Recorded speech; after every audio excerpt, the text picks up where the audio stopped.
dengan Dinas Perdagangan dan Perindustrian Kabupaten Bandung di sela-sela aktivitas Bapak Ibu yang mungkin sangat sibuk ya. Baik, dan juga Bapak Ibu tim pengabdian kepada masyarakat dari Universitas Telkom, yaitu Fakultas Ekonomi dan Bisnis. Puji syukur alhamdulillah kita panjatkan kepada Allah Subhanahu wa taala yang senantiasa memberikan berkah dan nikmatnya kepada kita semua, sehingga kita bisa bertemu walaupun online ya Bapak Ibu, tapi mudah-mudahan tidak mengurangi rasa hormat kami ya.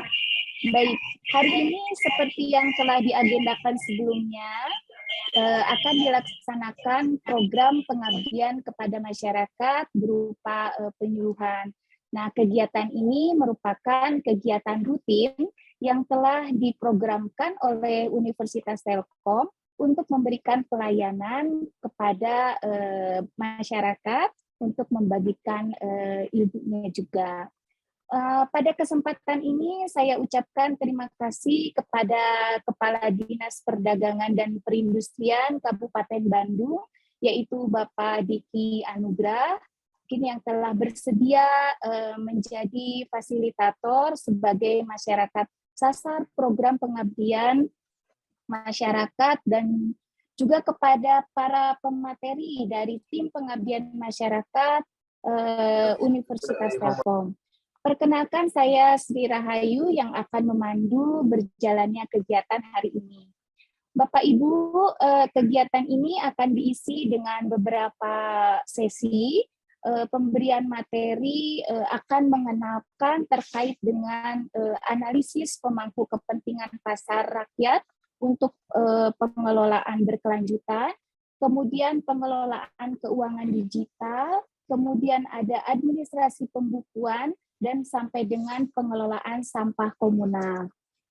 Baik, tidak berlama-lama, kita mulai saja kegiatan ini dengan mengucapkan Bismillahirrahmanirrahim.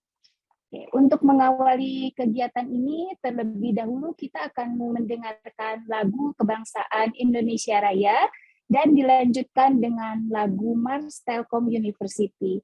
Kepada Teh Nidi mungkin bisa dibantu. Silakan Teh.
Satukan tekad bersama, padukan langkah, bawa bangsa menuju garis depan.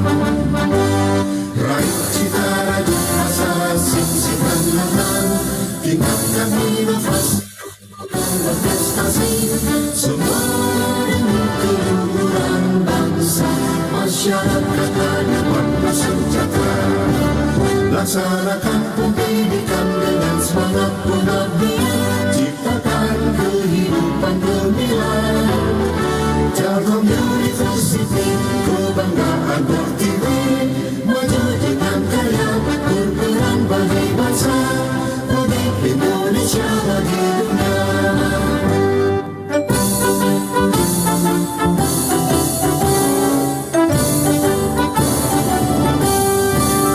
Telkom University, sinergi bangun negeri, maju dalam ilmu pengetahuan, satukan tekad bersama, padukan langkah, bawa bangsa menuju garis depan. Raih cita, rajuk asa, sing-singkan lengan, tingkatkan inovasi, unggul dan berprestasi, semua demi keluhuran bangsa, masyarakat adil bersejahtera. Laksanakan pendidikan dengan semangat pengabdian, ciptakan kehidupan gemilang. Telkom University, kebanggaan Pertiwi, maju dengan karya, berperan bagi bangsa, bagi Indonesia, bagi dunia.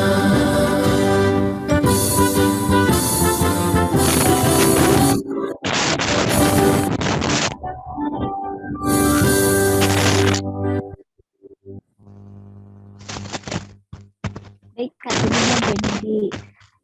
Selanjutnya Bapak Ibu adalah sambutan dari perwakilan tim pengabdian kepada masyarakat, mungkin akan diwakili oleh Ibu Risris.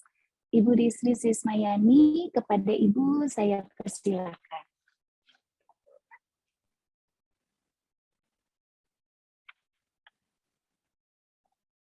Oke, baik. Terima kasih. Hatur nuhun Bu Sri Rahayu. Nah, perkenalkan, nama saya Risris Ismayani. Hari akhirnya kita memiliki kesempatan untuk bertemu kembali di dalam program pelatihan yang memang rutin kita adakan setiap 6 bulan sekali.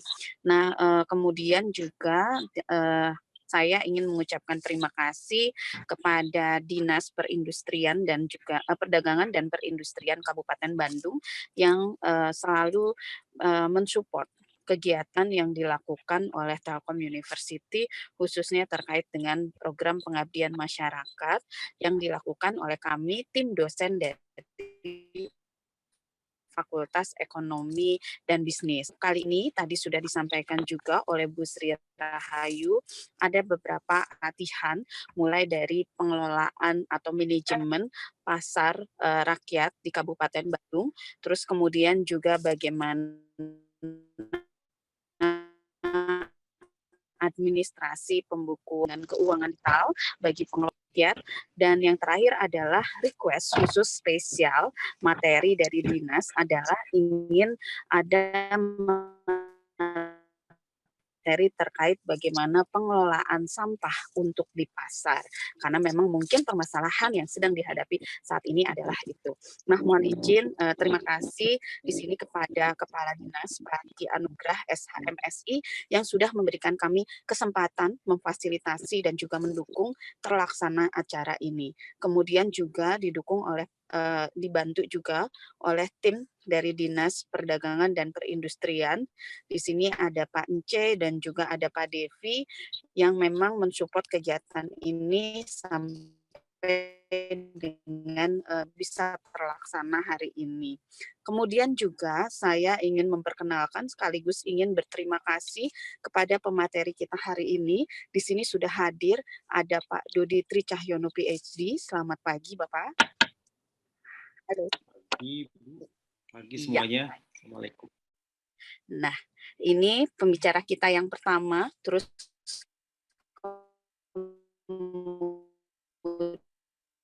kemudian juga ada MT Sitorus, bicara kedua untuk hari ini. Selamat pagi Pak Palti. Selamat pagi Bu Risris, Bapak Ibu semuanya, Sampurasun. Ya, alhamdulillah. Kemudian kita juga sudah hadir di sini. Terima kasih pembicara ketiga, Ibu Dr. Dini Wahyu Tapsari, SEMSI AKCA. Selamat pagi, Bu Dini. Oke, baik, masih belum bisa menanggapi, tidak apa-apa. Dan terakhir ada pembicara kita hari ini spesial akan membawakan terkait dengan pengelolaan sampah. Itu di sini sudah hadir Ibu Tri Widarmanti, SMBMM. Selamat pagi, Bu Tri. Selamat pagi, Ibu Risri. Assalamualaikum, Sedayana Sampurasun. Waalaikumsalam. Baik, nah Bapak dan Ibu semuanya, mudah-mudahan hari ini acara bisa berlangsung dengan lancar dengan 4 pembicara kita hari ini. Saya tidak akan berpanjang-panjang lebar. Sekian saja sambutan dari saya. Terima kasih semuanya. Wassalamualaikum warahmatullahi wabarakatuh. Waalaikumsalam warahmatullahi wabarakatuh. Hatur nuhun Ibu Risris, juga Bapak Ibu pemateri yang nantinya akan menyampaikan materinya. Baik, mungkin sambutan yang kedua adalah dari Kepala Dinas Perdagangan dan Perindustrian Kabupaten Bandung kepada Bapak Diki Anugrah, SHMSI. Saya persilahkan. Baik, terima kasih atas waktu yang diberikan. Bismillahirrahmanirrahim. Assalamualaikum warahmatullahi wabarakatuh. Warahmatullahi wabarakatuh. Sampurasun. Rampes. Alhamdulillah, puji syukur kita panjatkan kehadirat Allah Subhanahu wa taala pada hari ini kita bisa berkumpul bersilaturahmi terutama dengan rekan-rekan dari Telkom University, juga dari para narasumber dan juga peserta yang mengikuti pelatihan manajemen pengelolaan pasar yang difasilitasi oleh Telkom University. Suatu kehormatan dan bagi kami, dan kami juga mengapresiasi dari kegiatan pelatihan manajemen pengelolaan pasar ini, yang mana kami pemerintah Kabupaten Bandung dalam hal ini di Perdagin, Dinas Perdagangan Perindustrian, sudah melakukan kerjasama MOU dan juga PKS dengan Telkom University, yang mana pola pembangunan daerah yang sifatnya pentahelik ini perlu kita sinergikan, kita kolaborasikan, karena peran pemerintah sebagai fungsi regulator dan fasilitator tentunya tidak bisa berperan sendiri, memerlukan peran aktif juga dari seluruh stakeholder, termasuk peran perguruan tinggi dalam hal ini Telkom University yang sudah banyak sekali memberikan sumbangsih dalam pembangunan di Kabupaten Bandung, terutama peningkatan SDM para pelaku usaha, baik pelaku usaha industri maupun para pengelola ataupun pedagang pun pasar-pasar yang ada di Kabupaten Bandung. Pada kesempatan ini juga saya selain mengapresiasi juga di sini yang kami hormati, di sini ada dari Bu Sri Rahayu ya sebagai moderator, juga mohon maaf belum ini, terus juga Bu Risris ya, Rismayati dari program yang program TRI dalam perguruan tingginya ya. Terus juga para narasumber di sini ada 3 narasumber yang telah hadir. Juga kalau tidak salah di sini juga para pesertanya ada di sini 50 orang, tapi yang ada di sini partisipannya ada 40 orang dari pasar desa, pasar swasta, para pedagang, juga dari koperasi kalau tidak salah informasinya. Ini suatu hal yang sangat kami apresiasi karena kami kalau lihat sisi aspek potensi Kabupaten Bandung ini sangat luar biasa. Pasar yang dikelola oleh pemerintah daerah ada 9 pasar. Pasar desa itu ada lebih dari 30 pasar. Pasar-pasar retail ataupun pasar swasta juga sangat banyak di Kabupaten Bandung. Dengan luas jumlah kecamatan 31 kecamatan, desa 271 desa, 10 kelurahan ini memang sangat luas. Artinya potensi-potensi pasar di Kabupaten Bandung ini sangat banyak. Kami berharap dengan adanya pelatihan manajemen pengolahan pasar ini, pasar khusus pasar-pasar tradisional ini bisa mampu mengelola dengan baik pola manajemennya, pengadministrasiannya, terutama dalam pengelolaan sampahnya, ya.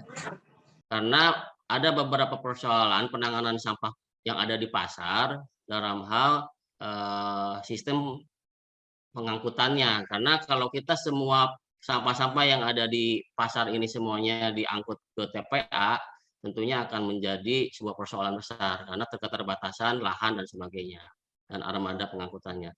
Tapi bagaimana pengelolaan sampah bisa dikelola secara internal di masing-masing pasar supaya pengangkutan ke TPA-nya tidak sepenuhnya gitu. Ada presentasi yang bisa dikelola oleh pihak pengelola pasar. Nah, sekarang kita kenal dengan sistem pengelolaan zero waste gitu ya. Ada pemilahan yang bisa kita lakukan.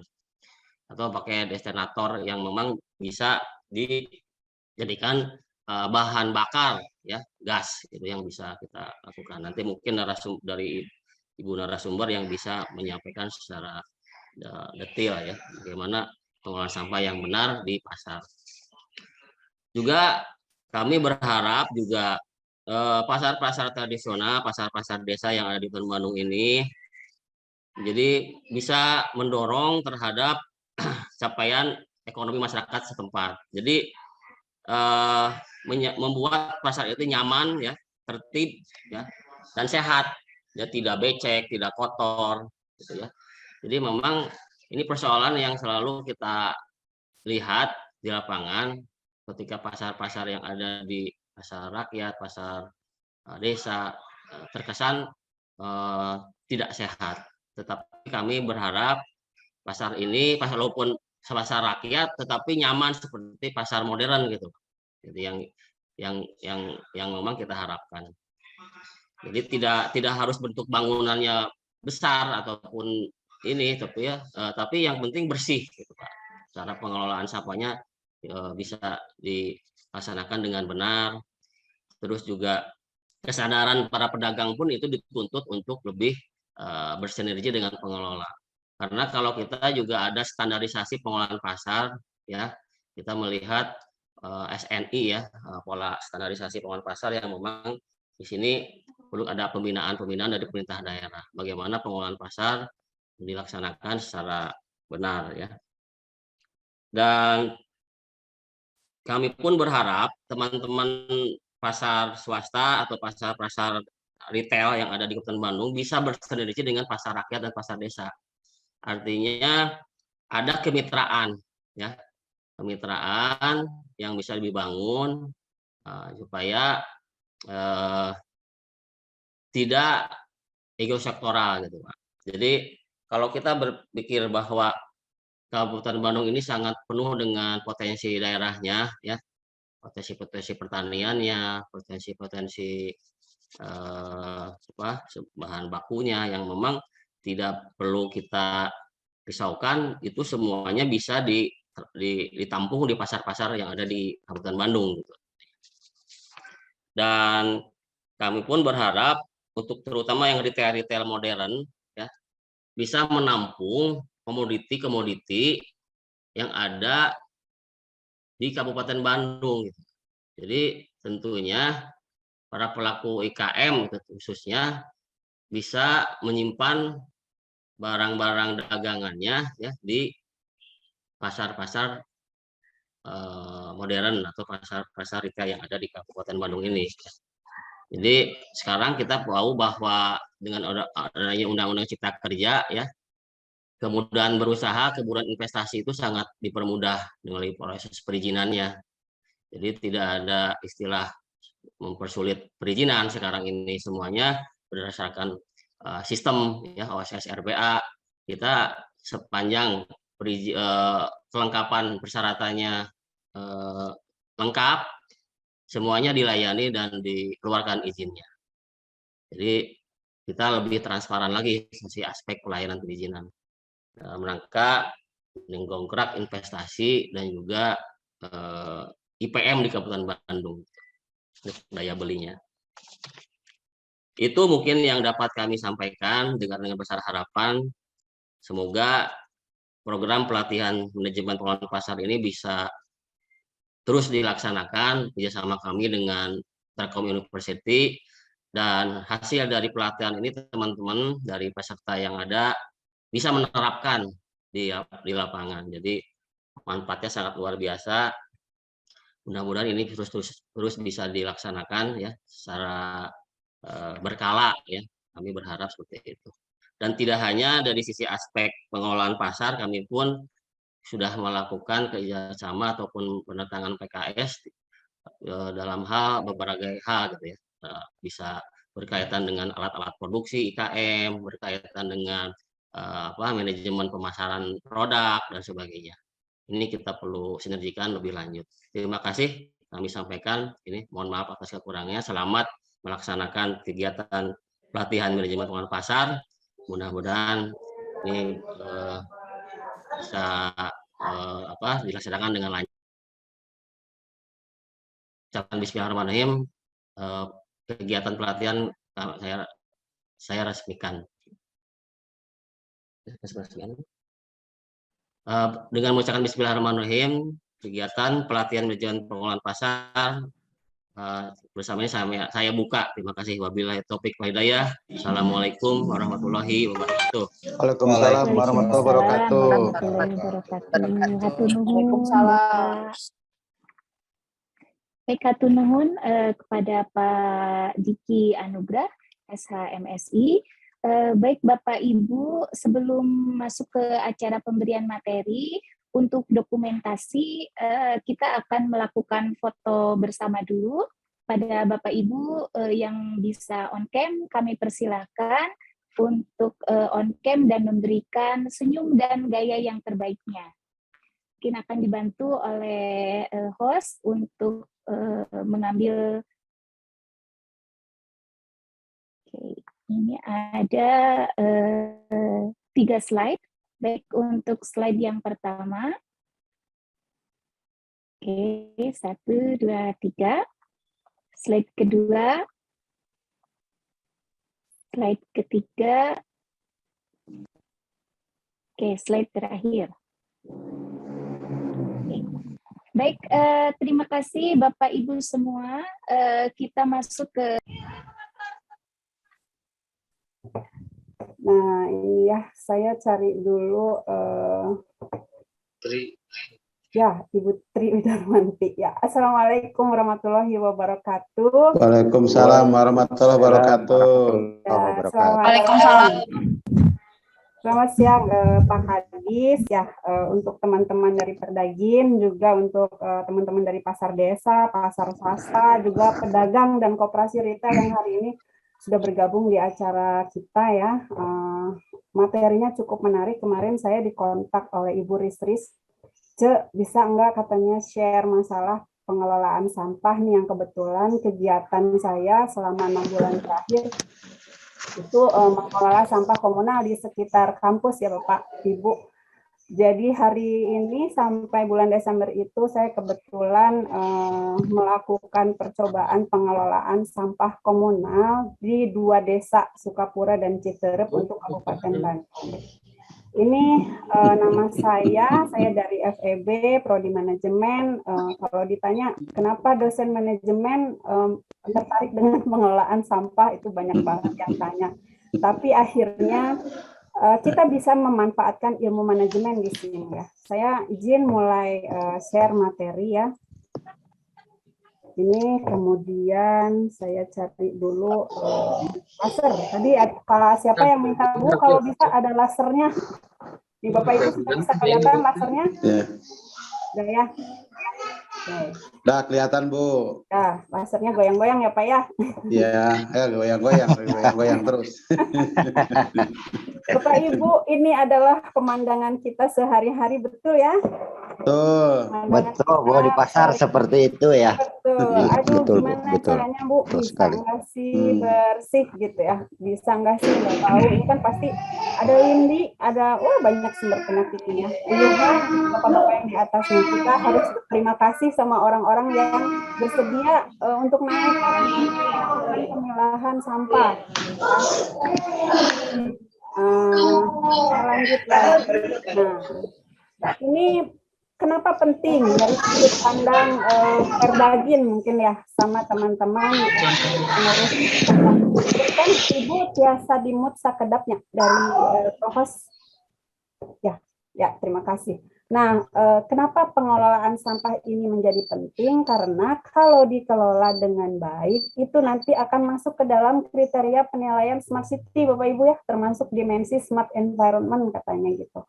Jadi sekarang pemerintah kita ini sedang berlomba-lomba untuk menjadi Smart City alias kota pintar, kabupaten pintar. Jadi semua dimensi ini ada 6 dimensi. Nah, satu kabupaten itu termasuk ke dalam pasar rakyatnya yang menjadi bagian lewat mewujudkan yang namanya perlindungan lingkungan, kemudian tata kelola sampah dan limbah, kemudian membangun daya saing energi yang berkelanjutan. Ya. Nah, selain untuk penilaian Smart City, ini juga nanti akan menjadi kriteria penghargaan untuk Adipura. Jadi ini tuh akan masuk kegiatan kita ke dalam sumbangan aktivitas kita ya untuk pemerintah supaya ya dapat penghargaan gitu ya. Jadi prestasinya ada di bidang kebersihan dan lingkungan. Nah, kita mulai nih. Kalau pemandangan akrab seperti ini adalah masalah, kebetulan 2 tahun terakhir ini enggak, Deng. 7 tahun terakhir saya melihat sampah itu sebagai peluang. Bapak Ibu ya, ini masalah enggak? Saya lihat ini sebagai peluang. Ini tuh calon PR person. Kalau bahasa Sunda nama piduiteun pisan ya teh kalau dikelola. Bakal makmur kita kalau mengelola sampah. Tapi pertanyaannya gimana caranya? Nah, saya selama 7 tahun terakhir sebenarnya riset secara pribadi. Bagaimana kita melihat sampah sebagai peluang ya.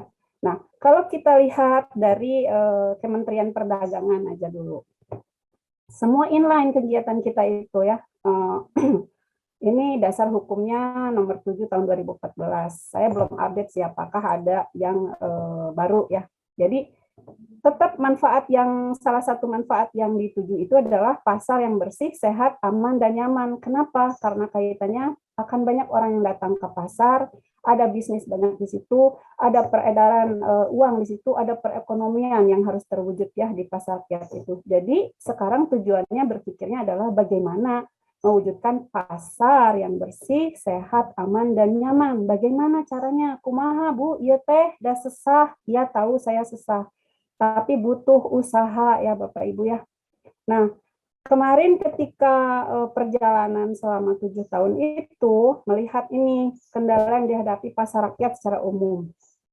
Satu, rata-rata ya ditemukan tidak ada visi terkait pengelolaan sampah, misalnya mewujudkan pasar rakyat yang bersih, sehat, sejahtera gitu ya. Adapun masih jarang ya, jarang gitu. Nah, yang kedua ada manajemen pasar dan tenan pedagang, tapi belum terlibat dan fokus bertanggung jawab pada hasil sampah. Ibu-ibu tenan kalau udah jualan, ngebro aja semua sampahnya di situ, tinggal nunggu diangkut atau dibuang sendiri. Jadi benar-benar tidak ada keterlibatan. Jadi asal ada tempat buang sampah, udah aman gitu pikirannya. Nah, ketiga, ini transaksi sehari-hari masih menggunakan plastik kualitas rendah, betul ya? Yang susah daya urainya dan murah teh kan Bu ya? Saya pakai plastik nu hidung. Wah, kita lihat gambar yang tadi tuh. Ngagunduknya plastik nu hidung teh. Nah, kemudian yang keempat, dasarana dan prasarananya tidak memadai. Ini tuh selalu dikaitkan dengan kurang dana minim, tidak ada anggaran. Udah aja stop seadanya. Sampah itu ya dibiarkan, cuman diambil, diangkut, blos dianterin ke TPA. TPA-nya makin menggunung nih. Beda TPS sama TPA. Kalau TPS itu sementara, artinya kita simpan dulu sementara di situ, nanti diambil, di pembuangan akhir. Jadi itu udah di akhir tuh harus dikelola. Nah, nanti saya terangkan kenapa begitu ya. Nomor 5, ini tidak memiliki sistem pengolahan sampah yang konsisten. Saya tanya sama Ibu Bapak di sini, sudah ada tidak di tempatnya pengelolaan sampah yang konsisten? Halo?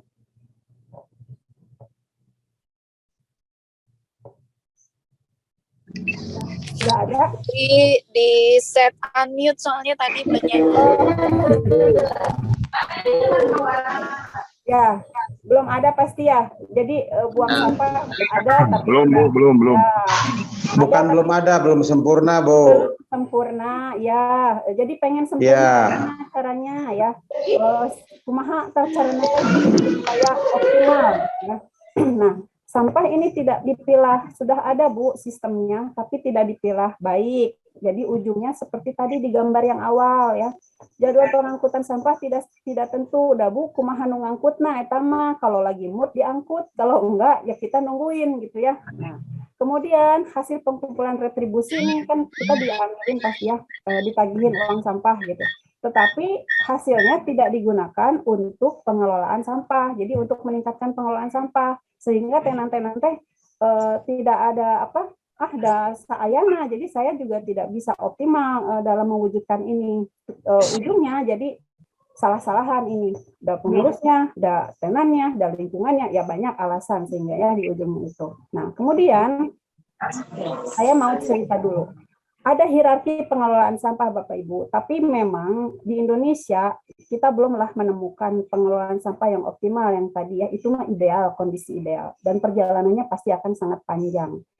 Tapi kita perlu mengenal nih namanya hierarki pengelolaan sampah. Nanti setelah itu kita akan mengenal jenis-jenis sampah. Mungkin Bapak Ibu mah sudah tahu dan saya tidak perlu mengajari, apalagi teman-teman dari Deperindak gitu ya, teman-teman dari pemerintah. Nah, ini ada yang namanya 5R. Kalau biasa kita kenalnya 3R gitu ya, 4R. Nah, saya kenalkan yang 5R, yang lengkap ya. Jadi ada yang reduce itu dikurangi ya, ada yang reuse digunakan kembali, ada yang recycle itu teh diolah kembali dalam bentuk lain ya, tetapi dia bisa jadi satu produk lagi yang bisa kita gunakan ya. Kemudian ada yang recovery ya. Jadi recovery energy when you can recycle katanya. Jadi kalau udah nggak bisa diubah bentuk ke bentuk lain dan digunakan lagi, maka dia direcovery, diperbaiki. Ya.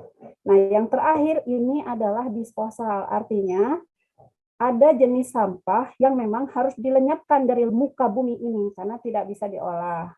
Contohnya apa Ibu Tri? Itu teh seperti kayu yang potong-potong, sendal jepit, sepatu, lerasnya punya bekas mesin cuci, bekas lemari, itu ngegunduk di TPS, nggak bisa dibuang gitu. Jadi bingung mau melenyapkannya bagaimana gitu ya.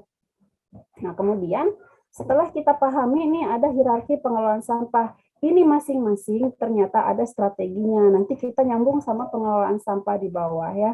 Nah, saya izin dulu mau cerita. Apa sih yang Ibu Tri dan teman-teman di kampus sudah lakukan? Sehingga PD pisan mau share pengalaman di Abdi Mas ini ke teman-teman pasar rakyat gitu. Kan biasanya Ibu Tri mah biasa bicaranya teori, mana prakteknya. Nih saya cerita dulu ya. Pengelolaan sampah di Telkom University yang alhamdulillah Bapak Ibu tiasa dilihat ya, saya campuran nih pakai bahasanya. Dari tahun 2019 sampai sekarang itu kita zero ke TPA.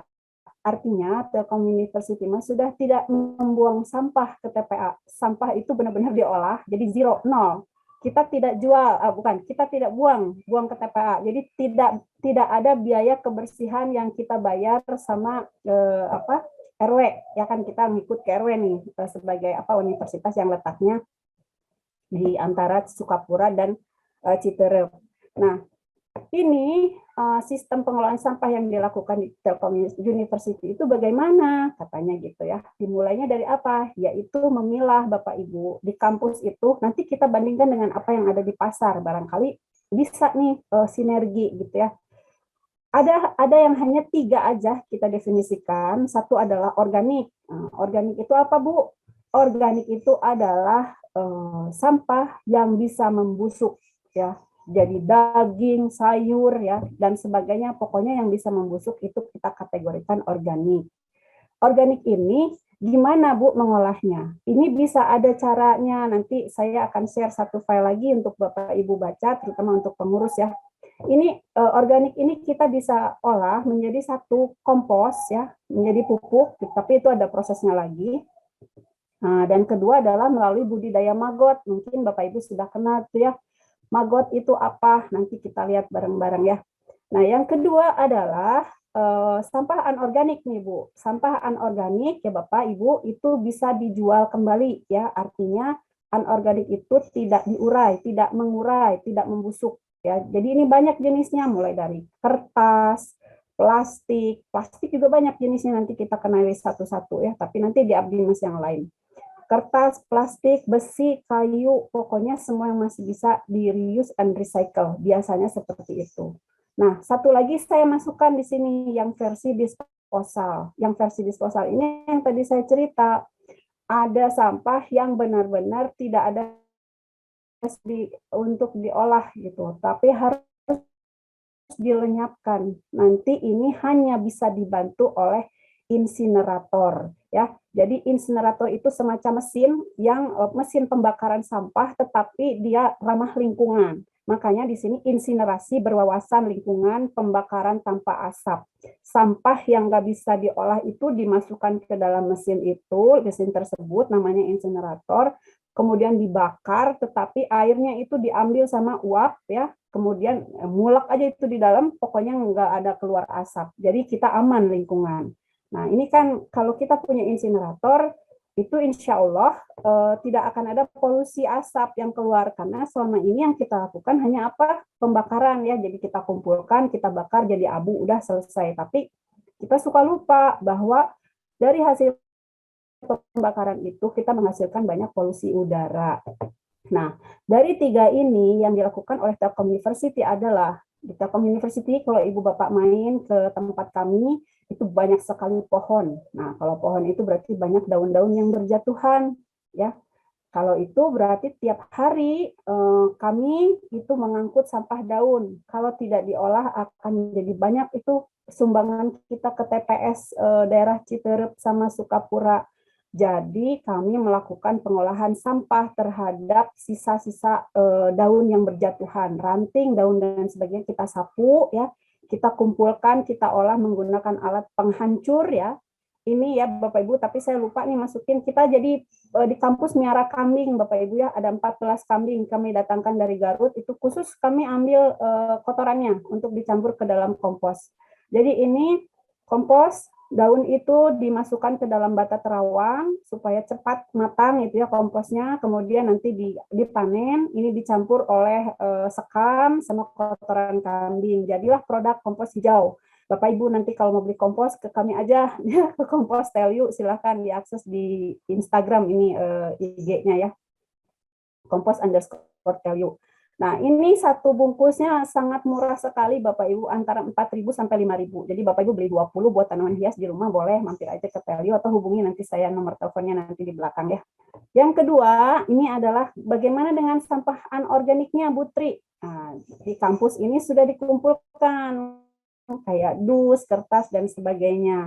Ini dijual ke pengepul ya, ini dijual. Dan bagaimana yang ini Bu Tri, yang tadi kan kalau organik salah satunya kompos, satu lagi yang maggot, hasilnya apa? Ini. Nah, Bapak Ibu ini tangan saya ya, ini geli, agak-agak geli ini megang-megang maggot. Tetapi maggot ini laku ternyata dijual dan harganya lumayan. 1 kilogram itu sekitar 10 sampai 15.000 ya. Untuk telurnya aja itu 25.000 1 gram Bapak Ibu ya. Nah ini bisa nanti banyak saya cerita di belakang ya. Nah ini adalah proses pengelolaan sampah yang kenapa Telkom University akhirnya bisa zero waste ya, benar-benar sampah itu tadi seperti ucapannya Pak Dodi di awal ya, Pak Dr. Dodi.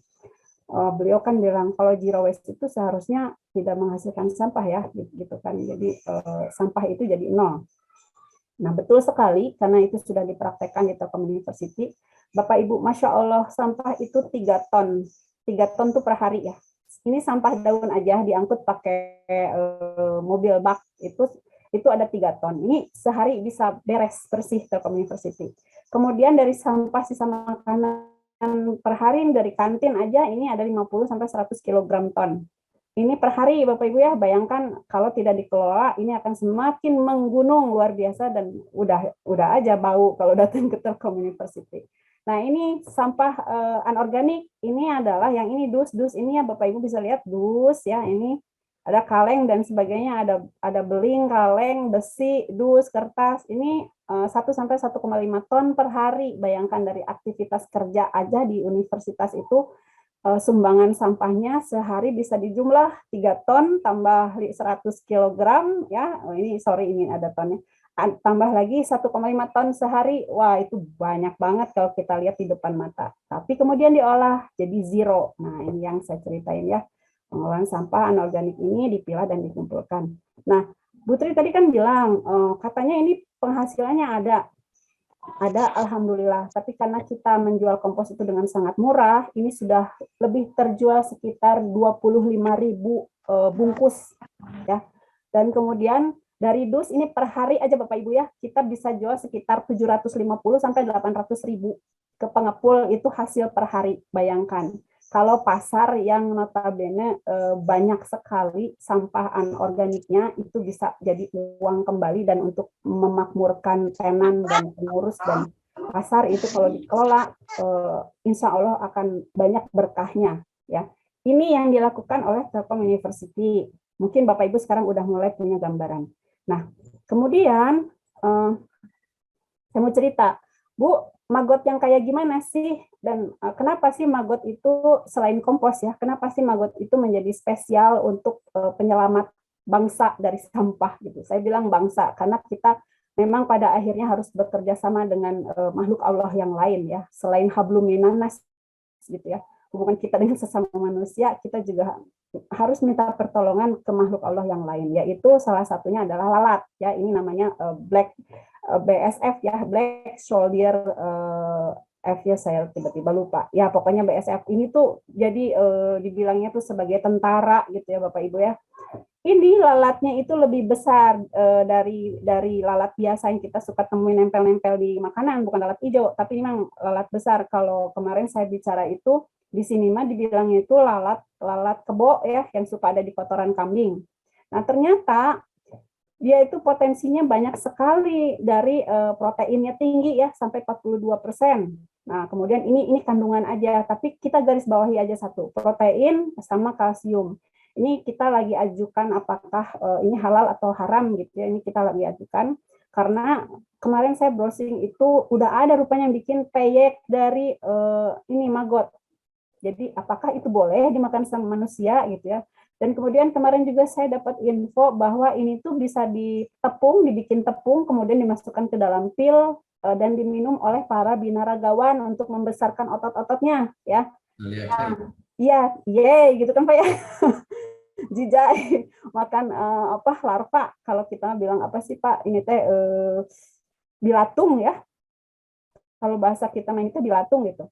Nah, ini kalau kita kembang biakan, kita berdayakan, sebenarnya ini bisa sekali membantu kita untuk melenyapkan masalah yang krusial, yaitu sampah organik yang membusuk dan menimbulkan bau. Ya, karena kan perlu penguraian walau cepat, itu tetap aja prosesnya itu melibatkan bakteri dan sebagainya, sehingga bau. Nah, kemarin saya cari, kalau saya perhatikan, saya cuma bisa cerita, Bapak Ibu nggak akan percaya, tapi saya cari ini dari berita gitu ya. Setiap ekor rata-rata menghasilkan 500 maggot. Ya, 500 maggot itu ngagunduk kecil-kecil, bentuknya yang seperti ini nih Bapak Ibu. Kecil-kecil warna putih ya. 500 maggot ini nanti 10.000 maggot, 10.000 bilatung, itu dia bisa makan 1 kilogram sampah rumah tangga dalam waktu 24 jam. 10.000 itu sedikit, cuman segini kalau kita pegang mah. Segini nih, ya, dalam 24 jam. Nah, ini ada juga selain dia menghabiskan sampah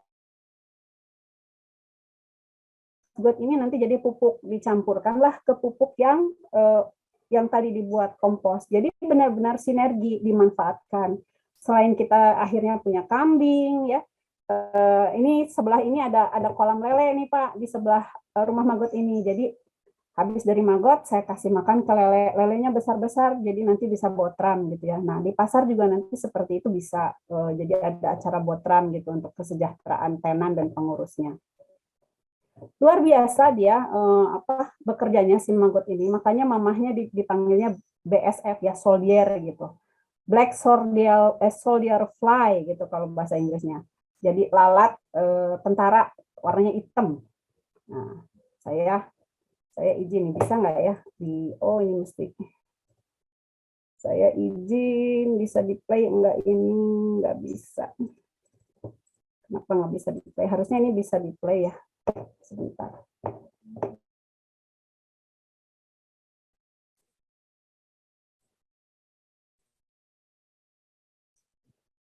Jadi ini nggak bisa di-play ya.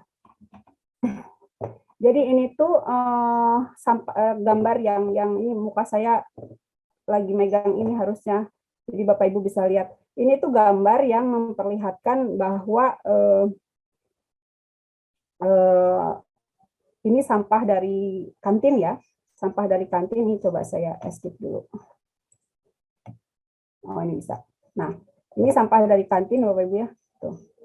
Adalah sampah kantin. Sampah kantin ini. Itu bukan dulu. Lalu dipindahkan ke rumah maggot untuk disiapkan. Nah, ini namanya biopon Bapak Ibu ya, tempat pembesaran maggot. Nah, ini kemarin saya lagi sama teman-teman ini lagi memindahkan ke biopon yang baru. Karena ada kunjungan dari universitas lain ya, dari UII kemarin itu datang. Nah, ini kamar gelap. Jadi maggot yang sudah siap jadi lalat ini disimpan di sini. Nanti dia berterbangan masuk ke lubang yang ini. Oke, nah ini adalah bentuknya, mungkin agak geli sedikit melihatnya ya. Nah itu ya, ini dia lagi proses. Ada ya Bu Tri ya, di slide-nya ada ya? Ada, di slide-nya ada. Ini tuh dia bisa lagi makan ini Bu ya, lagi makan. Nah, ini tuh kalau kita tungguin tahu-tahu ludes saja, habis. Jadi mereka tuh rakus banget makan sampah organik. Nah ini sebagai tanda nih, saya bukannya narsis ya. Ini tuh kalau dipegang lucu, geli. Nah, itu ya. Nah, ini tuh ya, lihatnya juga geli ya.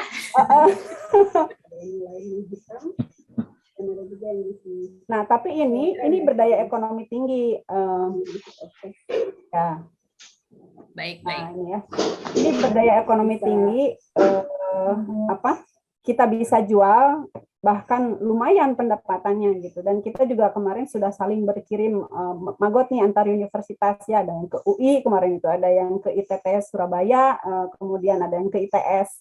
Jadi Pak Rektor antar rektornya sudah saya mau cobain maggotnya Universitas Telkom, dan setiap yang berkunjung kalau misalnya main ke belakang itu Bapak Ibu mereka cari pengen lihat maggot, pengen lihat gimana potensinya. Nanti maggot ini ya, sebentar ya. Nanti kita akan tunjukkan. Nah, sekarang saya masuk ke gimana sih caranya supaya pasar rakyat ini bisa melakukan itu juga. Karena saya yakin kalau kebetulan ya, kalau misalnya kita lihat pasar rakyat kan infrastruktur ada, kemudian komitmen ada, pengurus ada, tenan pun ada. Jadi kalau bersinergi semua itu pasti bisa dilakukan. Tidak mungkin tidak bisa. Yang jadi permasalahannya itu adalah kemauan dan komitmen.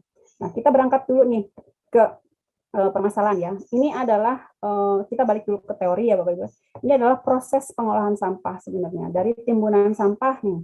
Pertanyaan lagi, sampah tuh hanya ditimbun, tidak dipilah, tidak diolah, yakin gitu ya. Kemudian pemilahan, pewadahan dan pengolahan sampah di sumber. Nah, pemilahan, pewadahan, pengolahan sampah itu cukup seadanya. Bagaimana kalau sampah berkurang gitu ya? Gimana caranya supaya dia berkurang gitu?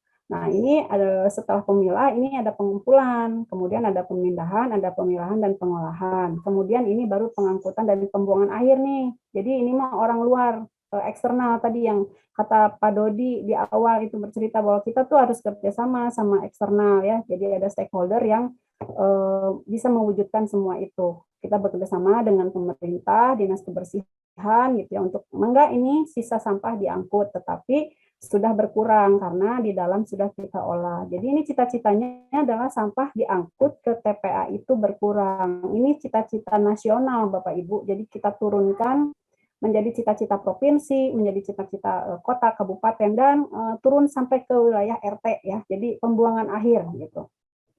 Skemanya panjang perjalanannya, tapi insya Allah kita bisa bersih. Dan mulainya dari mana? Dari diri kita sendiri. Nah, ini adalah metode yang saya ajukan di 2 desa Sukapura dan Citerep, dan mudah-mudahan nanti mungkin ada rezeki, ada perpanjangan silaturahim, saya bisa ikut terlibat di salah satu pasar rakyat gitu ya untuk mengimplementasikan ini. Mari kita coba bersama. Ini sumber gambar ini saya ambil dari standar nasional Indonesia ya, bahwa prosesnya memang sudah sesuai dengan SNI. Nah, awalnya masalah di kita itu adalah terjadi inkonsisten ya, tidak konsisten dalam melakukan pemilahan sampah. Kenapa Bu tidak konsisten? Karena gini, seandainya ada pasar rakyat yang sudah menentukan peraturan, mangga para tenan, para pelaku pedagang di pasar, mangga sampahnya dipilah. Sudah dipilah, disediakan tong sampah atau kresek ya gitu, nanti di gerobak sampahnya disatuin lagi. Jadi percuma. Di gerobak sampah disatuin lagi, kemudian jadinya kayak gini, numpuk ya, numpuk gitu. Nah, apa yang saya ajukan sistemnya adalah konsistensi. Jadi sampah ini dipilah sejak awal, disediakan pewadahan konsisten sesuai dengan klasifikasinya sampai ke TPS pasar rakyat. Karena di pasar rakyat kan harus ada TPS ya. Nah, dari sini kalau dari awal dipilah, maka pekerjaan di ujung ini akan mudah untuk apa? Untuk ini Bapak Ibu, untuk jadi rupiah ya. Nanti ini akan apa produknya? Ada maggot misalnya, ada kompos, ada penjualan yang tadi sisa-sisa anorganik seperti dus, sampah, gelas aqua gitu. Itu banyak sekali potensi pendapatan yang lumayan gitu ya.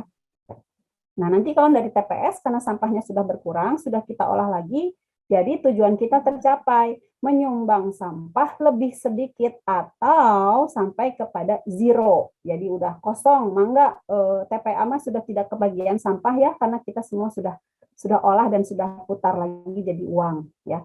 Uangnya untuk apa? Buat kita ya. Ya, jadi dari sampah kita yang hasilkan, maka kita juga bisa dapat bisa dapat uang dari sampah gitu ya. Nah, ini tuh memang ya, ini tuh memang kondisi yang susah kalau kita jalani, benar memang susah, tapi insya Allah kita akan sampai ke posisi itu kalau kita konsisten dan komit ya Bapak Ibu. Nah, Bu, itu gimana Bu? Ini saya lagi praktekkan, jadi saya kalau berhasil saya akan bawa ke pasar rakyat, saya akan berbagi gitu ya tips dan triknya. Walaupun pada saat implementasi pasti akan ada konflik sosial yang muncul. Tenan menolak, pengurus juga malas dan nggak mau repot gitu ya. Tapi itu karenanya di awal kita harus punya komitmen itu adalah membentuk visi, misi dan tujuan yang jelas terkait dengan kebersihan ya. Jadi saya kasih contoh nih Bapak Ibu supaya apa? Supaya program kita itu bertujuan. Kalau orang punya tujuan, jalannya tahu akan arahnya kemana ya. Kalau orang nggak punya tujuan, dia akan tersesat. Dan tujuannya nggak punya, gitu, nggak tahu mau kemana ya. Jadi dia nggak punya tujuan, nggak jelas. Maka langkah pertama. Ini visi-misi yang di sini sama Bapak Ibu pengelola sampah di sini. Oh iya dong, harus diikuti Bu ya. Jadi visi misi tujuan. Boleh diduplikasi ya. Nah, nanti juga duplikasinya bisa kita lihat di materinya Bu Tri ya yang sudah di-share di WhatsApp. Karena waktunya sangat terbatas ya. Jadi ini waktunya udah habis ya Bu ya? Iya. Oke. Saya boleh panjang 3 menit ya Bu ya? Karena ini intinya ya.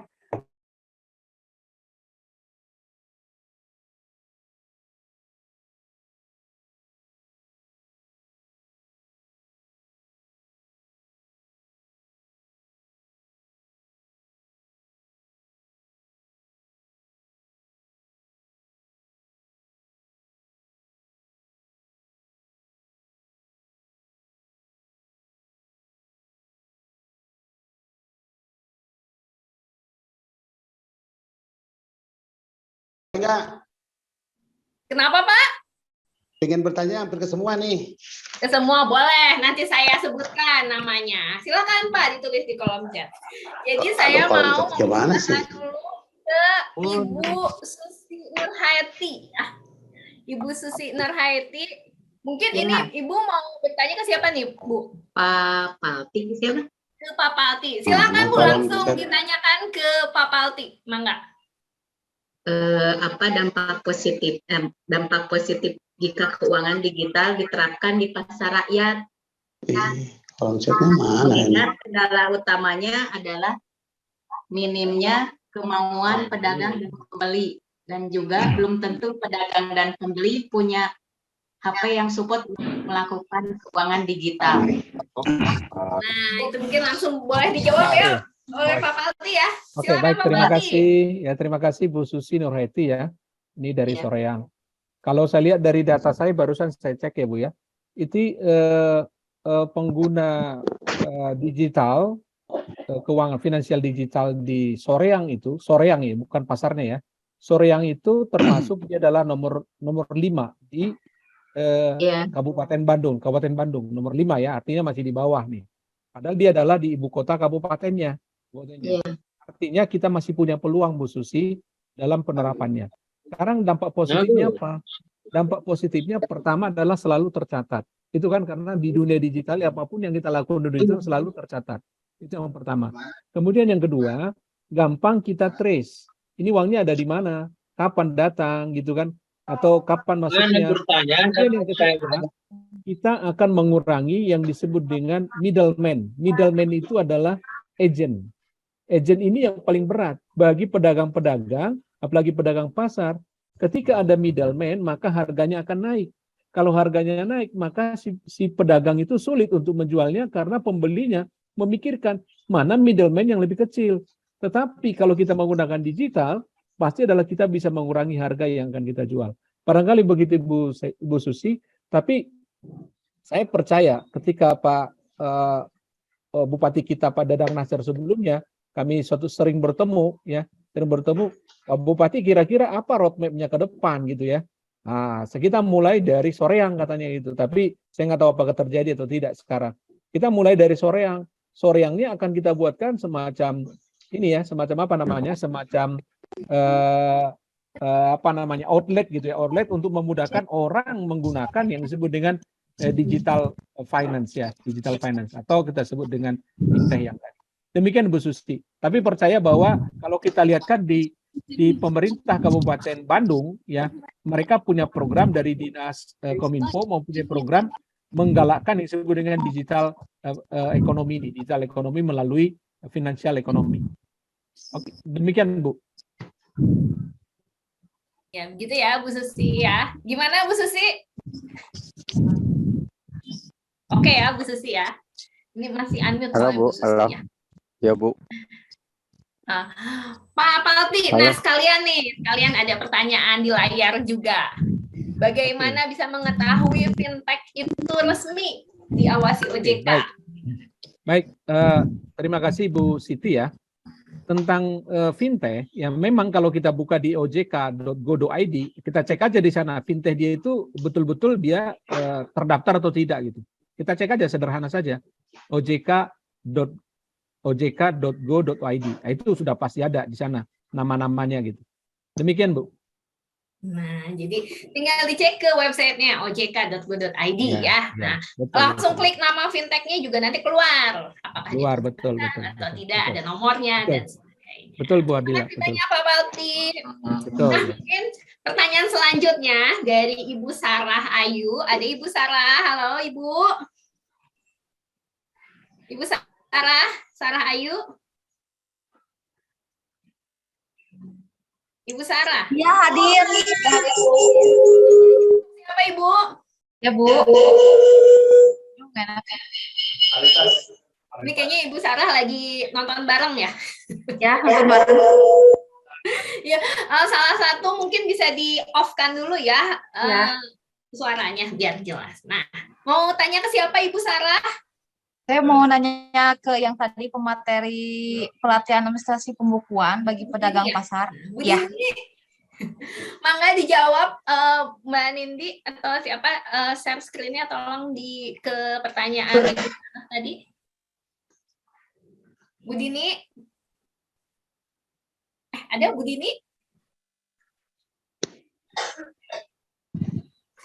Pemateri ketiga ya tadi ya?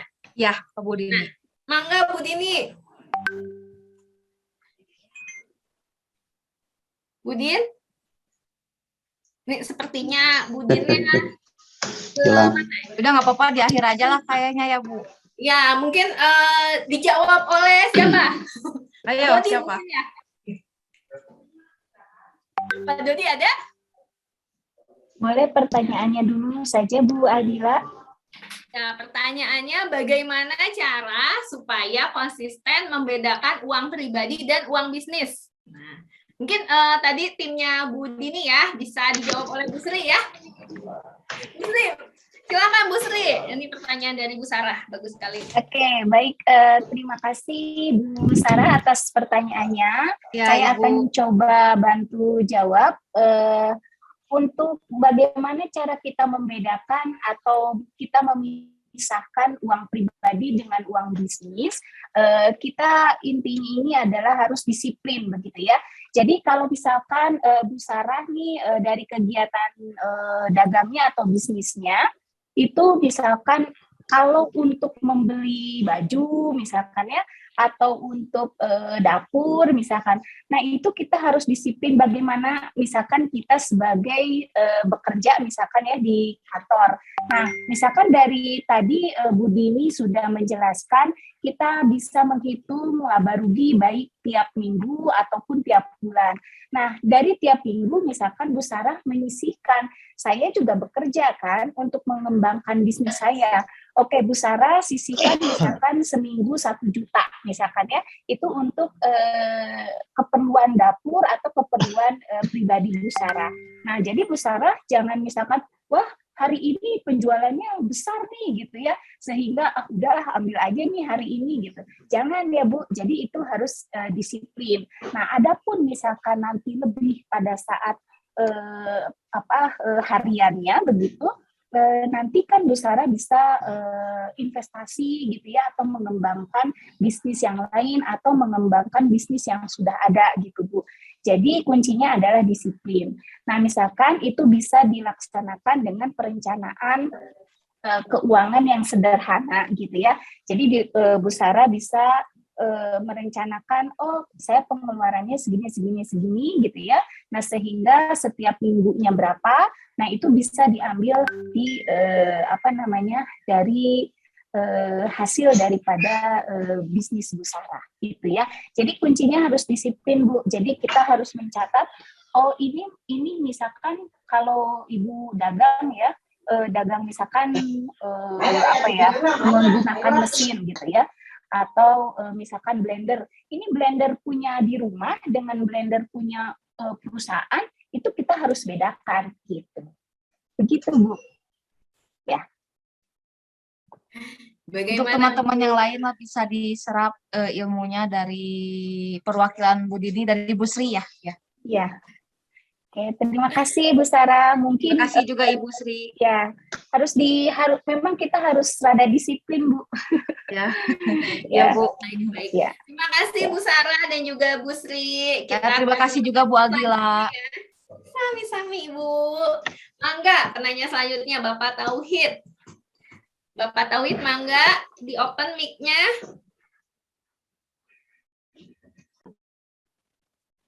Bu, halo. Mangga, boleh dari saya Bu.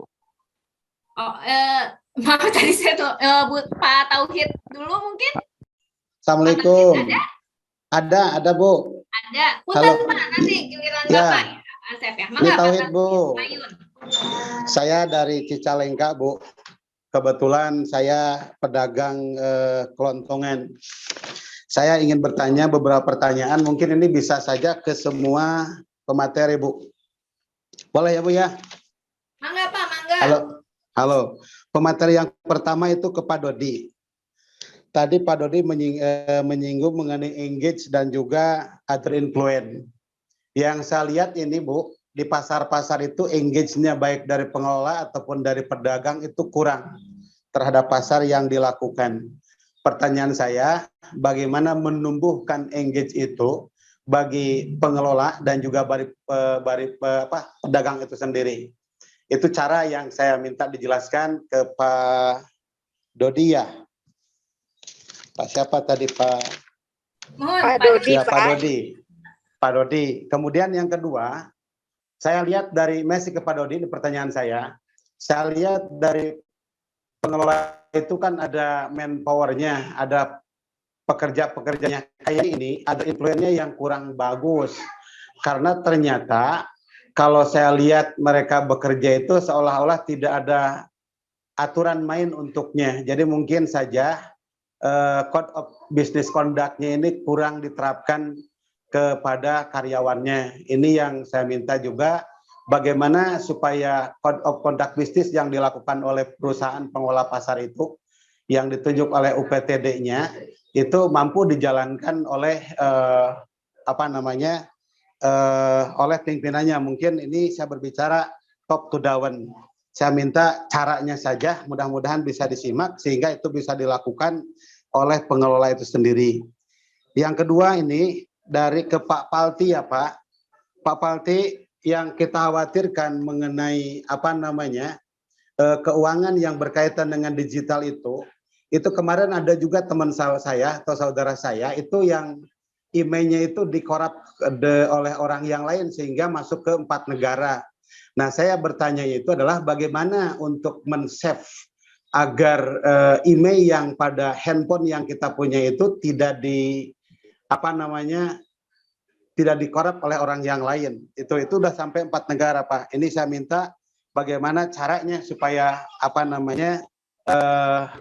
memang benar HP-HP kita itu safe dari para pencuri-pencuri di digital teknologi itu sendiri.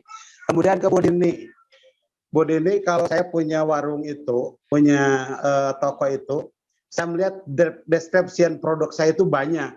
Cuman memang kalau saya lihat pas moving daripada produk tersebut yang slow moving itu, memang kita bisa lihat, bisa tidak begitu susah. Cuman yang menjadi masalah, bagaimana caranya meringkas atau mensummarikan daripada produk yang pada saat sell out atau dari supplier datang ke kita, sehingga tidak terlalu ribet kita mencatat secara detail dari description produk itu sendiri. Nah, itu yang saya minta arahan, karena kesusahan kami itu adalah pada saat menulis daripada description produk itu karena terlalu banyak hingga menyita waktu. Nah, saya berharap ada mungkin solusi untuk Excel saja dulu sebelum tadi saya sudah cerita download daripada aplikasi Warungku ya, Warungku atau Warung apa saya lupa lagi. Nah, ini mengenai Excel, karena kalau menggunakan Excel itu betapa sangat banyak penulisan kita, description daripada produk kita. Itu harus menggunakan apa? Saya minta saran ke Ibu Dini. Apakah menggunakan pivot table, sum it, dan sebagainya. Kemudian untuk sampah ini, Ibu, saya mendengar dari Bapak Kepala UPTD Pasar kami itu bahwa dulu sudah ada magot yang memang dilakukan oleh pengelola di pasar tersebut. Tapi hari ini ternyata magot itu hilang. Kemudian saya sendiri dulu pernah melakukan magot tersebut, tapi menjalankan magot. Tapi ada yang kemungkinan dari pemerintah sosialisasi magot ke level bawah ini, ke grassroots-nya itu masih kurang nyampe. Sehingga ketika kita mengurus magot itu, padahal kita mencoba agar magot itu sampah itu tidak bau, menggunakan sampah-sampah yang organik seperti sampah pisang, sampah buah. Kemudian kita tutupi dengan yang lainnya sehingga tidak bau menurut pendapat saya.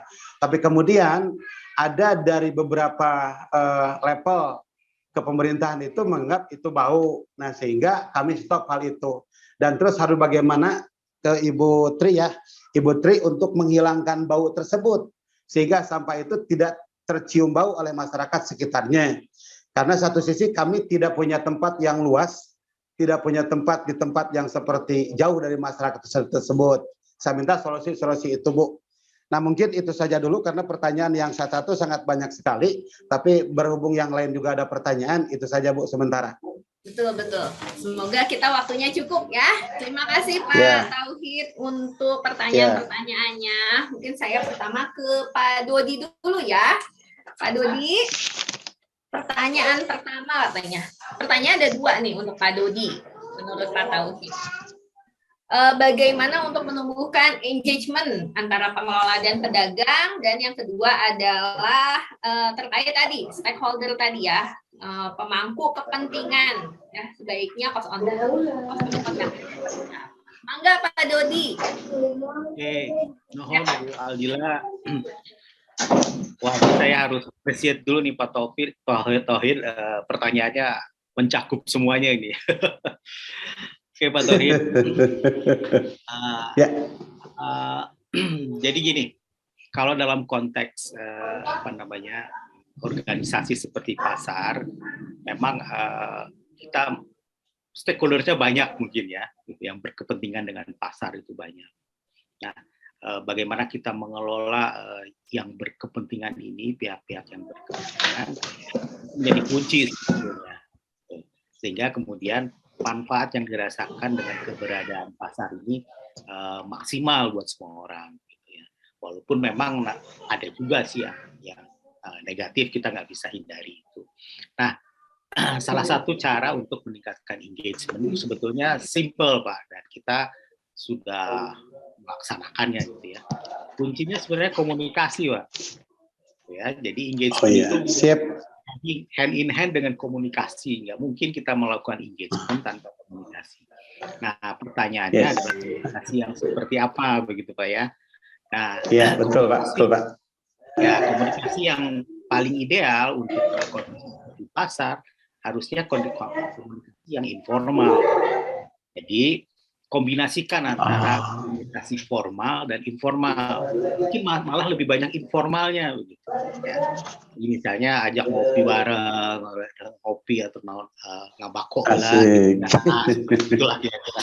Ya, sambil Pak. memecahkan masalah bersama begitu. Jadi intinya dari engagement itu adalah kita terlibat dari fase yang mana, silakan. Itu nanti kan ada di analisis tadi Pak, dengan stakeholder mapping tadi ya. Nah, makanya untuk yang stakeholder yang ini kayaknya sih di awal aja cukup, sama di akhir nanti dilakukan. Tapi dilibatkan dari sejak awal. Nah, kalau untuk yang influencer mungkin harus terus-terusan nih kasih support ya, dikasih informasi begitu. Nah, ini kan masalahnya komunikasi. Nah, ini mastery dalam konteks komunikasi ini menjadi suatu yang penting ya untuk mengatasi masalah engagement. Yang kedua, mungkin mudah-mudahan jawabannya bisa ketangkep Pak ya, bisa keterima. Kemudian yang kedua adalah influence. Nah, influence ini tadi saya punya satu gambar Pak ya, yang namanya power tadi Pak ya. Gitu. Nah, power itu sumbernya nggak cuma dari SK misalnya Pak ya, atau nggak dari misalnya kayak preman gitu, sumber powernya preman ya, puntenilnya apa sebetulnya? Pasti kan preman mah koersif ya, koersif istilahnya apa? Pemaksaan push gitu. Karena dia punya kekuatan misalnya, atau punya sakti lah gitulah misalnya gitu ya, dibanding dengan orang biasa.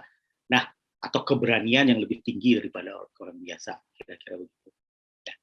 Nah, sebetulnya kan nggak perlu kita lawan dengan koersif lagi, dengan suatu yang kencang lagi. Bisa kita lawan dengan karisma misalnya Pak, atau dengan expertise, jadi power yang dari keilmuan ya. Nah, atau misalnya dari yang karisma tadi, orang yang ngomong satu didengerin sebanyak orang gitu ya, banyak pengikutnya. Nah, itu sebenarnya dikombinasikan Pak. Ya, jadi dikombinasikan antara power-power itu sehingga kemudian kita mendapatkan keseimbangan.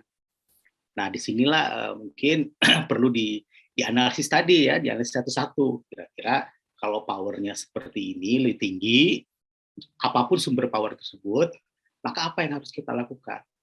Itu sebenarnya intinya dari stakeholders mapping tadi Pak. Jadi kita buat sebetulnya outputnya nanti adalah kepada si ini begini yang harus dilakukan, kepada si ini begini yang harus dilakukan, kira-kira begitu Pak ya. Itu sebenarnya apa namanya inti dari apa yang materi yang saya berikan tadi. Nuhun Pak Tauhid, mudah-mudahan menjawab. Mangga Bu Aldila. Ya, Pak Tauhid, tadi dari Pak Dodi ya, ini pertanyaan yang kedua nih. Ini juga kayaknya susah ya Pak Palti ya pertanyaannya ya. Ya, tapi nggak apa-apa. Bisa saja. Mangga Pak Palti. Oke, baik. Jadi Pak Tauhid, secara umum memang kalau kita tidak hati-hati dengan menggunakan gadget kita, dengan teknologi kita, pasti kita sering akan kena hijack ya, dibajak gitu ya. Nah, satu nasihat yang sering di OJK sampaikan dan dengung-dengungkan, itu adalah jangan sekali-kali menyampaikan password kemanapun. Itu yang pertama. Kemudian yang kedua, jangan sekali-kali juga membeli handphone kita itu adalah untuk kita gunakan untuk benar-benar privasi, adalah handphone bekas.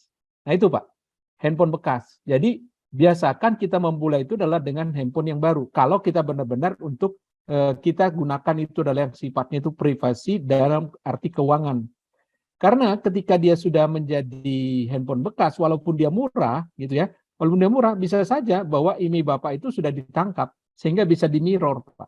Nah itu Pak, itu Pak Tauhid, sederhananya. Dan itu yang sering kami sampaikan di OJK, jangan sekali-kali, kalau untuk ini, kalau untuk bisnis biasa-biasa sih nggak apa-apa, pakai yang bekas juga supaya lebih murah kan, gitu kan. Nah, tapi kalau untuk yang benar-benar secure ya, beli saja yang standar yang relatif lebih murah begitu, tapi dia bisa yang smartphone. Demikian Pak Tauhid.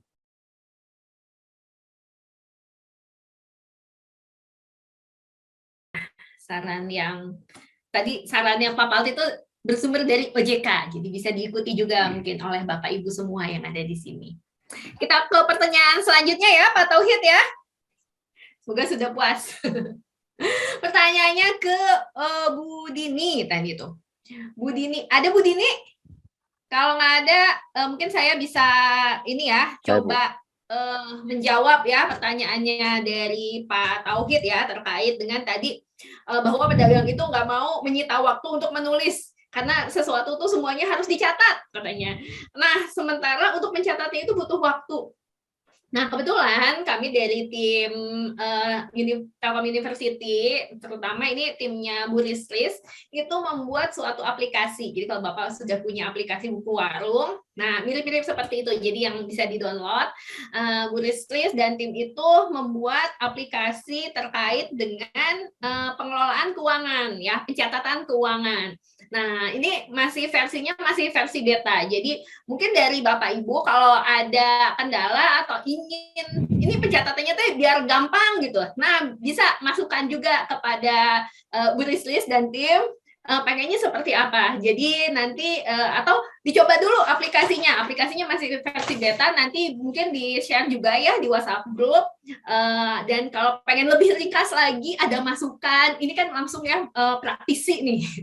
Bapak Ibu pedagang ini adalah praktisi. Dan ini saran masukan dari praktisi itu sangat berguna buat kami para peneliti ya. Kalau kita bukan hanya peneliti, tapi juga ini ya pembuat ya.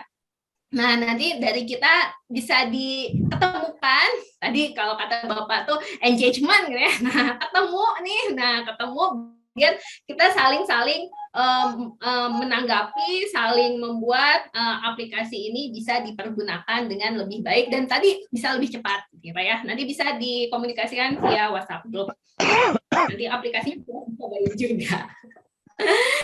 Itu ya Pak Tauhid ya, dan satu lagi nih khusus untuk Putri, mangga terkait dengan Magot. Nah, tadi Putri kayaknya udah expert sekali ya di Magot sampai dipegang-pegang, dibawa ke rumah nggak Putri? Di rumah ada Bu Dila. Oh ada, sok atau mangga dijawab pertanyaannya Pak Tauhid biar tadi baunya nggak hilang gimana? Pak Tauhid, ya sampah itu kan emang ini ya suka menimbulkan bau. Itu tuh biasanya dia lembek ya. Jadi kalau lembek berarti dia terlalu banyak sampahnya, magotnya kurang. Nah itu artinya kita harus menambahkan 1 dedak. Tahu dedak apa Pak? Huut lembut, ya. tambahin kemudian diaduk, nanti itu baunya akan berkurang. Atau kalau ada sampah kulit jeruk, buah-buahan, itu Bapak bisa masukkan ke situ, nanti baunya berkurang. Insya Allah, karena tingkat kepekatan kalau misalnya udah mulai cair, benyek gitu, itu harus diaduk ya Pak. Itu mudah-mudahan jawabannya ini ya, karena harus praktek sih ya. Gitu Pak Tauhid. Siap-siap. Nanti kapan-kapan bisa praktek bareng atau ya Bu Tri ya. Mangga, mangga. Cicalengka itu pasarnya seru sebenarnya ya. Walaupun nggak terlalu besar tapi seru sebenarnya. Bersih itu enak. Nanti main-main ke sana. Oke, ini yang terakhir ya Bapak Ibu ya. Saya akan mempersilahkan Pak Dodi dan Pak Asep. Ini kayak pertanyaan sama Bu Tri. Jadi Bu Tri siap-siap ya. Mangga dihaturakan Pak Dodi dulu ya. Setelah itu Pak Asep. Mangga Pak Dodi. Mangga. Ya, mangga Pak Dodi Rohimat. Mangga Bu. Iya. Nah, Ya, atas mangga. Salam perkenalan, kami Dodi Rohimat dari Pasar Ciwidey Bu ya. Terkait Dodi, dengan budidaya maggot, terus ke Ibu Tri ya. Berapa luas lahan yang diperlukan sehubungan dengan TPS yang ada di pasar itu cuma 1 titik, dan pemilihannya mungkin kami bisa lakukan dari pedagang itu sendiri, cuman pelaksanaannya nanti dari pelaksana orang-orang yang memisahkan, dan hasil dari budidaya maggot itu nanti penjualannya kemana. Nah itu kebanyakan dari teori, pas praktek hasilnya bingung juga untuk disalurkan. Seperti itu mungkin Bu. Ya. Siapa ini? Bu Tri biar sekalian Pak Asep mungkin pertanyaannya dulu ya. Mangga Pak Asep. Asep mana Bu? Pak Asep Winarya, mangga Pak. Oh ya, nah itu kan tadi lihat banyak. Namanya Pak Mohon Asep. Bu. Siap, Mangga, siap. mangga. Amin. Assalamualaikum Bu Tri. Ya, waalaikumsalam Pak. Begini Bu, saya di BUMDes Desa Ciparai, kebetulan baru diserahi untuk pengurusan pasar 1 bulan ke belakang Bu. Alhamdulillah pada saat ini pasar sampahnya sudah dikelola, baru tahap zero sampah, tidak ada sampah di pasar Bu ya. Tetapi kendalanya tentunya di TPA terakhir mungkin banyak sampah yang dibuang dari pasar Ciparai. Nah, sehubungan ada rencana akan ada revitalisasi di pasar Ciparai, tolong saran dari Ibu tentang pembuatan TPS di pasar itu sendiri. Apakah harus terpisahkan dengan 3 bagian sampah itu, yang sampah komunal itu Bu? Bisa Ibu memberikan saran kepada saya supaya nanti pas ada rencana-rencana ke depan itu saya bisa memberikan saran ke tenan atau pedagang-pedagang yang ada di pasar supaya dipilah sampai ke pengurus atau ke petugas kebersihannya itu bisa dipilah lagi Bu. Saya minta sarannya dari Ibu supaya nanti pas ada rencana depan di pasar Ciparai itu ada perubahan atau pembangunan, itu saya sudah bisa menyediakan atau menyarankan kepada para kontraktor untuk membuatkan TPS yang ideal lah, yang Ibu tadi dikasihkan di materi. Itu saja mungkin Bu, terima kasih. Wassalamualaikum warahmatullahi wabarakatuh. Waalaikumsalam. Ini cuma Mangga Bu Tri, boleh langsung dijawab. Hanya Pak Dodi dan Pak Asep ya.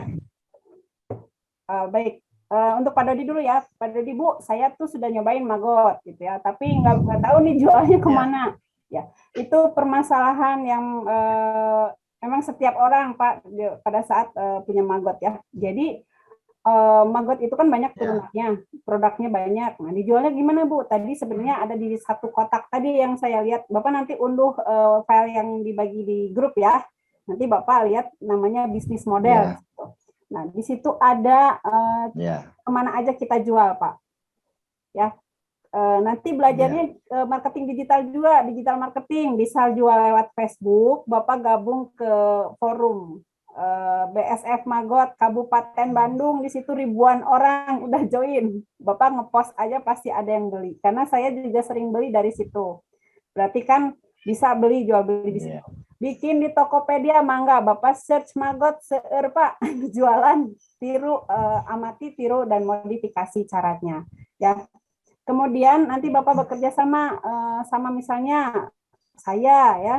Nanti saya kolek magotnya Bapak, saya kumpulkan di kampus supaya bisa jadi dikeringkan gitu. Atau nanti untuk pasar membeli oven buat mengeringkan magot. Jadi supaya magot yang hidup itu dikeringkan, itu jadi makanan burung, Pak. Harganya bisa 3 kali lipat lebih mahal ya. Dan itu dikemas bisa pakai plastik aja. Itu mah tergantung nanti gimana jualnya. Jadi sebenarnya jualnya mah gampang, Pak. Yang susah itu komitmen dan kesabarannya dalam menjual gitu, nunggu konsumen yang datang, nunggu yang beli gitu ya. Jadi banyak, lewat WA bisa, lewat email bisa, di pasar juga bisa. Buka aja Pak spanduk di sini jual magot, itu peternak pada nyari Pak. Karena apa? Magot ini bisa menambah berat badan ayam. Kalau Bapak punya peternakan ayam nih dikasih magot, itu timbangannya bisa lebih berat. Ya, jadi jangan pakai nyuntik air nih buat berat. Tapi pakai magot. Nah, lele juga sekarang udah pakai magot karena itu tadi proteinnya tinggi dia untuk meningkatkan kesehatan para ayam dan ikan gitu. Jadi jangan gelah Pak ya, ikan sama ayam sekarang makan magot, itu ikan sama ayam dimakan juga sama kita. Gitu. Mungkin nanti ada obrolan lagi lah ya di belakang Bapak, silakan WA, di situ kan ada nomor saya. Boleh Bapak ngobrol-ngobrol. Nah, ya. Hatur nuhun Pak Dodi. Sekarang terima kasih Bu ya. Sama-sama Pak. Saya mau nyambung ke Pak Asep Winarya. Alhamdulillah nih Bapak diamanahi kerjaan yang berat nih Pak. Iya Bu. Iya. Mengelola sampah lumayan pasti stres tuh Bapak. Tapi saya paham. Nah, kalau ditanya tadi juga untuk menjawab pertanyaan Pak Dodi, berapa sih besaran rumah magot yang diperlukan, sedangkan lokasi TPS di pasar itu cuma ada satu wilayah itu. Nah, itu harus ditinjau dulu Pak. Jadi saya nggak bisa kasih minimal dan maksimal ya, karena itu berdasarkan karakteristik tempatnya. Gimana caranya supaya di situ visibility atau layak atau tidak gitu ya. Nah, itu harus dilihat. Kemudian nanti sistemnya kita akan bangun. Nah, kalau Bapak sekarang, Bu, sarannya untuk saya gimana? Wah, itu harus kita bikin yang namanya bisnis plan, Pak.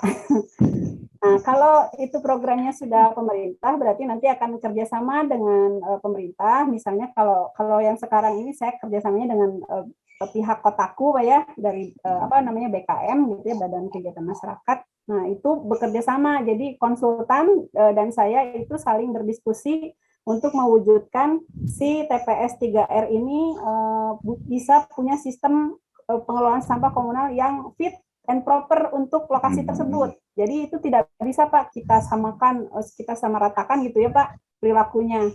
Termasuk nanti kita lihat dulu perilaku masyarakat atau tenan di dalam pasar itu apakah aktif atau pasif, karena karena nanti kita akan berhubung dengan membuat sistem aturan pengangkutan sampah, sistem pemilahannya, penyampaiannya bagaimana, dan program-program. Jadi nanti dikasih lengkap tuh Pak, yang tadi saya bilang, Bapak buat program, bikin rencana aksi, jadi Bapak terpuguh 12 bulan tuh ngapain aja gitu.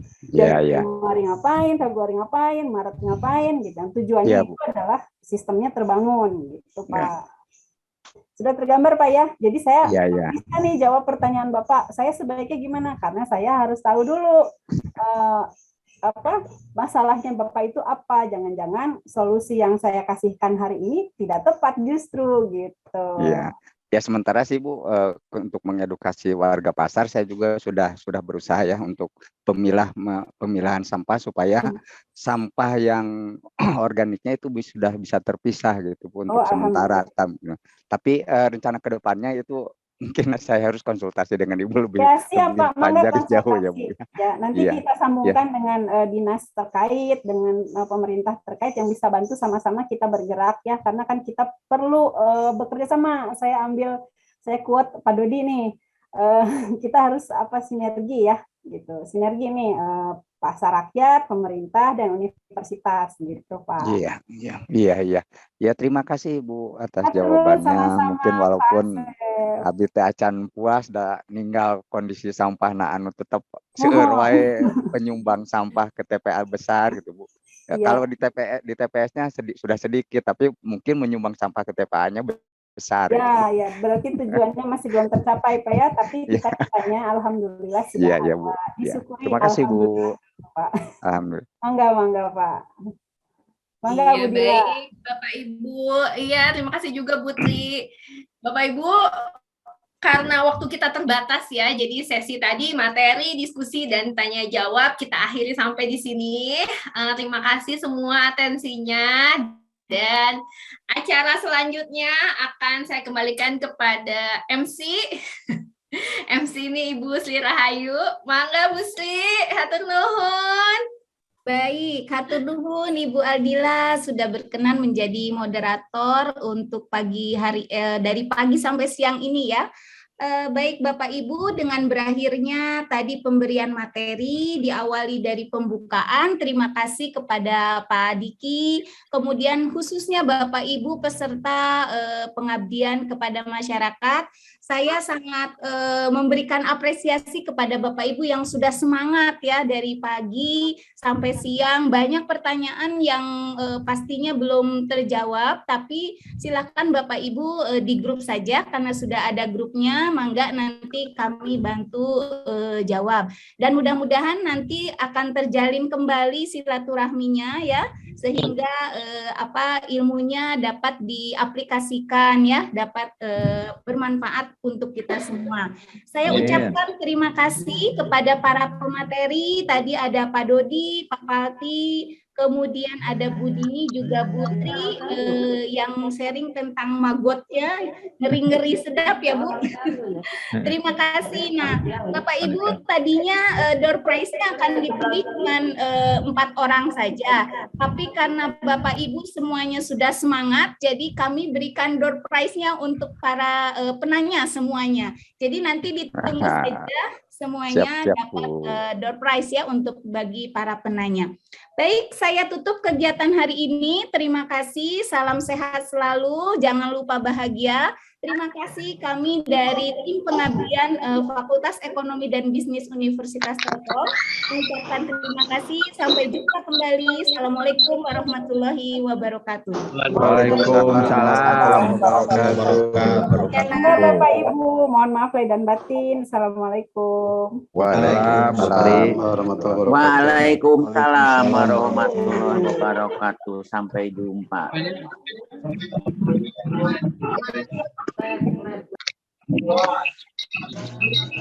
Ya.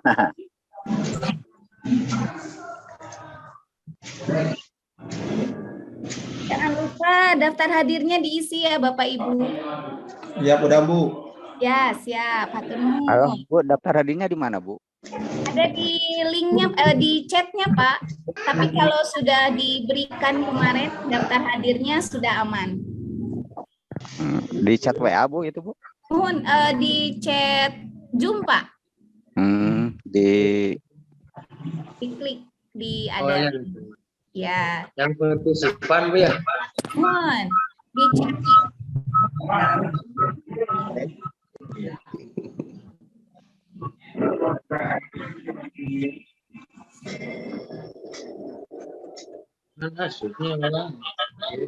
Bagi Bapak Ibu yang sudah mengisi daftar hadirnya, boleh dipersilakan untuk live, kemudian kembali ke aktivitas sehari-harinya. Hatur nuhun Bapak Ibu.